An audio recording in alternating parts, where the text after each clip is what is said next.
And Ryan Reynolds, childhood teacher, reached out to me, and I wasn't going to share it, but I think I have to now because it's super interesting and compelling for those of us that are interested in the psychology of this couple. Really, like, he's a millennial girl. He is like, you don't see superhero movies, especially male superhero movies like that, but I'm his only friend. So like, it's a lot. Romance is real between the two of them.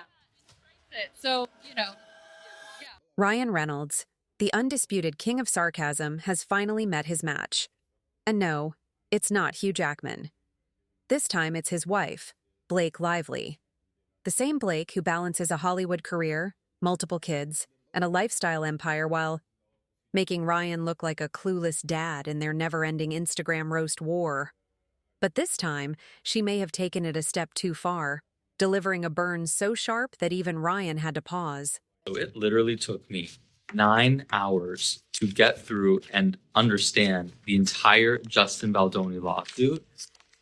I would be lying to you guys if I didn't say reading this and going through it with a fine-tooth comb and really making a meaningful effort to just look at the facts alone didn't completely change my entire perspective on the situation. So I'm going to do my best to go through the most important points that I found because I think I discovered some things that I have not seen anybody else talk about. Candace Owens posted to her story saying she spoke to a source that claims Ryan Reynolds is the problem. She said the tip came from someone who allegedly worked on the set and said lately everyone is bashing Blake Lively, but apparently the true villain of the saga is Ryan. Drama between Blake Lively and Justin Baldoni has now escalated into a full-blown legal battle, with both stars suing each other over a tangled web of claims that revolve around their collaboration on the 2024 film It Ends With Us. Lively, known for her roles in Gossip Girl and A Simple Favor, claims that Baldoni, the film's director, tried to destroy her career through a smear campaign after she brought forth allegations of sexual harassment and a hostile work environment against him. On the flip side, Baldoni says Lively went too far by exerting control over the production, threatening to withhold promotion unless her demands were met. He also argues that she falsely portrayed their professional relationship to the public, tarnishing his reputation. And while Lively is suing Baldoni for sexual harassment, retaliation, and false slight invasion of privacy, among other claims, Baldoni is countering with a defamation and civil extortion lawsuit, claiming that Lively not only made false allegations against him, but weaponized them to force him into complying with her demand. The internet has spoken. Blake Lively is the reason Ryan Reynolds is canceled. Why? Because social media loves guilt by association. Did Ryan actually do anything wrong? Nope. But since when has that ever stopped the internet from branding a celebrity as problematic? Outrage doesn't need facts, just a trending hashtag. Her wife posted something on Instagram and she wrote this. Last week I left my kids for the first time ever. Yeah. Look, she looked very happy. Yeah, she did. So were you with the 4 kids? I was with the 4 kids. How was that? Single dad. I'm a Reba McEntire song. Single dad, doing it. Just doing it for them, right? Took them all to the park. Told them mommy left when they were young. Surprisingly, you get a lot of action that way. We had a good time. No one died, but it was nice. That was good. And 4 kids, it's just a zoo. Like you just surrender, right? You just have to surrender. 24/7.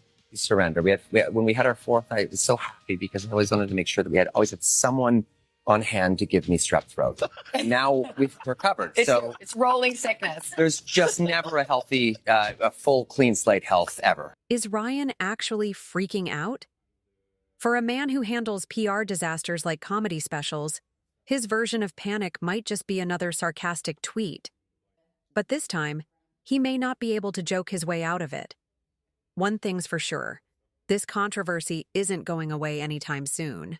Let's break it down. Was alleging that everything started when Ryan Reynolds decided to stroll onto the movie set one day and review the dailies. This is an industry term for all the footage that they filmed for the day. And he also decided to take a look at the script, and between the two, something allegedly set him off. This person claims that the production assistants then overheard Ryan and Blake having an argument in her trailer. Ryan Reynolds started being on the set on a regular basis as if he were her chaperone, and that is when he started inserting himself into the actual production, including writing lines. And then she says the next part was alleged in their lawsuits that Ryan and Blake, perhaps in response to her husband's anger, began inserting themselves in the effort to change lines and change scenes. And of course, the allegation that Ryan Reynolds was making fun of Justin Baldoni in his movie when he played the character Nice Pool. And we did hear this, I believe, from Justin's lawsuit, but correct me if I'm wrong, but she also says that allegedly Ryan presented an ultimatum to WME, the biggest talent agency in Hollywood, whose client roster include everyone from Taylor Swift to Justin Baldoni. What did Blake Lively do to supposedly get Ryan Reynolds canceled? Well, that depends on who you ask. Some say she made an offhand comment that didn't sit well with the internet. Others claim it was an old social media post, one of those harmless things that no one cared about at the time, but years later is suddenly unforgivable. And of course, there's always the classic case of simply existing in the wrong place at the wrong time when the outrage machine needed a new target. Either way, social media did what it does best: overreact. Since Ryan is married to Blake, he's automatically guilty by association. That's just how online outrage works. One half of a celebrity couple sneezes, and somehow the other half is also responsible. Because on the internet, everything is fair game. Is that Blake Lively is accusing Justin Baldoni of sexual harassment, followed by an attempted PR takedown of her to cover his own ass from people finding out what he did to her. In an article titled, "We Can Bury Anyone," Blake Lively heroically shared her story, and the world was on her side because it looked like she was just trying to take down a predator in Hollywood. So Justin Baldoni and his ace lawyer launched an all-cylinder fire attack to clear his name, and he started by suing the New York Times, saying that article was just published because it was paid for by Ryan Reynolds, and it was a multi-layered scheme planned out by Blake and Ryan to take down Justin. And I think it's pretty common knowledge that the mainstream media will lie on behalf of their powerful friends or anyone who pays them off to say certain things. But this will be tough because the New York Times has never lost a lawsuit in their life, but Justin just released some very piping hot information that seemingly proves that Blake and Ryan Reynolds were colluding with the New York Times. Ryan being Ryan, his first instinct was probably to joke about it. That's just what he does. He's been roasting himself for years. His career, his movies, his life choices. The man even turned Deadpool into a box office hit by making fun of himself. If sarcasm were a sport, he'd be undefeated. Ryan Reynolds actually has a book that is published. It's not, he didn't write the book, but essentially, and this is some Comic-Con stuff, guys, like literally, like if you're deep into Marvel Universe or DC Universe, you may know about these things. I definitely did not know about these things, but they create these books essentially about all of the movies, and they're sort of these art books. This one's called Marvel Studios, Deadpool and Wolverine, the art of the movie. Essentially what that is, it's a gallery of never before seen artwork, which is the description, and exclusive lithographs and in-depth interviews with the creative team. And so they sit down with these characters and the people that created them, and they ask them questions. And I am scared. I am so scared. So I'm going to read you directly what Ryan had to say when they sat down with him to discuss Nice Pool. Okay, I'm going to show you this, and then I'll give you the exact quotation. But this time, the internet wasn't laughing. Instead of rolling their eyes and moving on, people started digging. Someone resurfaced their 2012 wedding at a plantation, a controversy Ryan and Blake have repeatedly apologized for. Others dissected every joke Ryan has ever made about Blake, as if humor is now a crime. Then came the classic outrage accusation. He's performatively woke, but still part of the problem. Once social media decides you're guilty, no amount of apologies or context can save you. Video from earlier today, moments ago, the judge overseeing their federal case in New York, Judge Lyman, ruled on the former B-list actress's request for an additional layer of protection. The unliftable Blake was not happy with the standard protective order in the case. She wanted an attorney's eyes only designation. And the judge has granted that. Congrats to Taylor Swift. Of the judge's ruling, a spokesperson for Delulu says, quote, "Today, the court rejected the Wayfarer party's objections and entered the protections needed to ensure the free flow of discovery material without any risk of witness intimidation or harm to any individual's security. With this order in place, Ms. Lively will move forward in the discovery process to obtain even more of the evidence that will prove her claims in court. And just like that, Ryan Reynolds' over party was trending. Because, of course, it was. But here's where it gets interesting. Normally, when Ryan and Blake get dragged into internet drama, they lean into it. They make fun of themselves, troll each other, and turn the whole thing into a meme. That's what people expect from them, not this time. Blake was completely silent. No playful Instagram post, no sarcastic caption, not even a passive-aggressive meme, just nothing. And naturally, that made everything worse. Now, people had two competing theories. One, Blake was actually in trouble, and Ryan was taking the fall for it. Two, Blake was letting Ryan take all the heat while she quietly sipped her coffee, waiting for the storm to pass.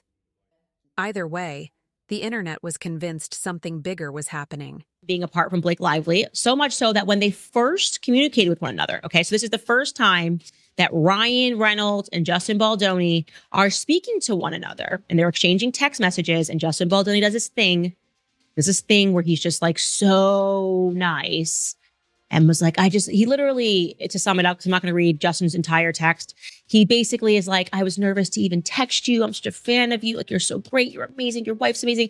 And it then says this like really almost first day of middle school kind of thing. This is exactly what I want, a puppy to kick in the mouth. And you'll do what I say. So I'm going to show you these exchanges. This is Ryan Reynolds, Justin Baldoni. If you guys have not read through them, I recommend that you go on to the site to read it. He even extends like saying how wonderful Blake was because, you know, she was very nice to his wife, says that Blake sent the sweetest message to his wife. I mean, he's being so respectful, falling over himself to be respectful and to say like, hey, can we still be friends? And Ryan Reynolds then sends this text message. And he basically says, like, sorry for the delay. I've been writing. The girls are sick again, whatever. It tells him essentially that he hit the jackpot with Blake Lively. She literally passes on every film and every filmmaker all the time. But the one thing I know, and I speak from a deep wellspring of experience here, having her in your court. Either way, Ryan was stuck. If he defended Blake, people would accuse him of mansplaining and excusing problematic behavior. If he stayed silent, they'd call him a coward.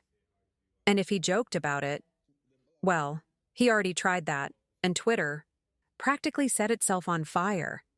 So, what did Ryan do? Exactly what he always does. He distracted the internet. Maybe he announced a new movie. Maybe he posted a ridiculous ad for aviation gin. Or perhaps he dropped some conveniently timed Deadpool-related news. Whatever it was, it worked. The internet moved on, proving once again that outrage is temporary. Down some alpha male, and by alpha male, I mean extremely beta male. I have rich and powerful friends at the top. That's not a confirmation, but I'm looking at the length of the strip, and it's given Taylor Swift. Taylor Swift would say the same. My wife is wonderful, okay? Anyways, jumping back into these messages, he then moves immediately to ask Justin Baldoni to change their production dates because he's never been apart from Blake Lively so long. He basically says he tried to do it on his end. I'm paraphrasing here. You can go read it on the website. You know, I was frantically trying to address this. I was frantically trying to change this, shorten the shoot, but I can't because, you know, Deadpool and Wolverine is set in stone. They already booked the studio. And he ends it with this, which is funny that we're talking about like a sexual lawsuit and what's appropriate. He ends it by saying, all this to say, I'd have your line producer's face tattooed to my perineum. Okay, so that is the skin between Ryan's parts. I don't even know how to appropriately state that other than perineum. Okay, he pull that back up again. I would have your line producer's face tattooed to my perineum if he, she, or they can figure out how to start 2 weeks earlier. Completely understand how big of an ask that is. But the perineum is one of the most nervy parts of the human body to expose to trauma. Let's be honest. Was Ryan Reynolds ever actually canceled? Of course not. Because here's the thing about Ryan. He's too likable to be canceled. People wanted to be mad at him, but deep down, they didn't want to lose their favorite funny guy. The internet tried to get rid of him, but then they remembered, oh wait, who's going to give us sarcastic commentary on superhero movies if he's gone? So, while Twitter was busy canceling him, the rest of the internet was making memes about how Ryan Reynolds is simply too charming to be canceled. So I've never been And more just like scared that, in my the entire outrage life that cycle my moved account on, could actually get searching deleted. for its next So target if you're while watching this Ryan right walked now away. and my account mysteriously disappears, I need you guys to know it was Ryan Reynolds. I know their team is watching this video right now. And if you guys do something as idiotic and drastic as taking down my account, number one, everybody will know it was you. Number two, I will go scorched earth right to YouTube. Number three, that would be a very bad decision because if information does come out that is favorable to Blake Lively, I will be the first one to cover it honestly and fairly. Yesterday, it was Ryan Reynolds who was canceled. Today, the internet has moved on to the next celebrity drama. That's just how it works. The attention span of a goldfish. And Ryan knows it. So, did Blake really get Ryan canceled? Not even close. He got a temporary slap on the wrist from Twitter. But let's be real. He'll joke about this in his next interview and people will eat it up. That's the thing about being Ryan Reynolds. You can be canceled today and Hollywood's golden boy again tomorrow. Because at the end of the day, people don't actually want to see him go. They just want a little drama, a little chaos, and maybe, just maybe, a perfectly timed, sarcastic comment from the man himself. And Ryan? He's more than happy to deliver.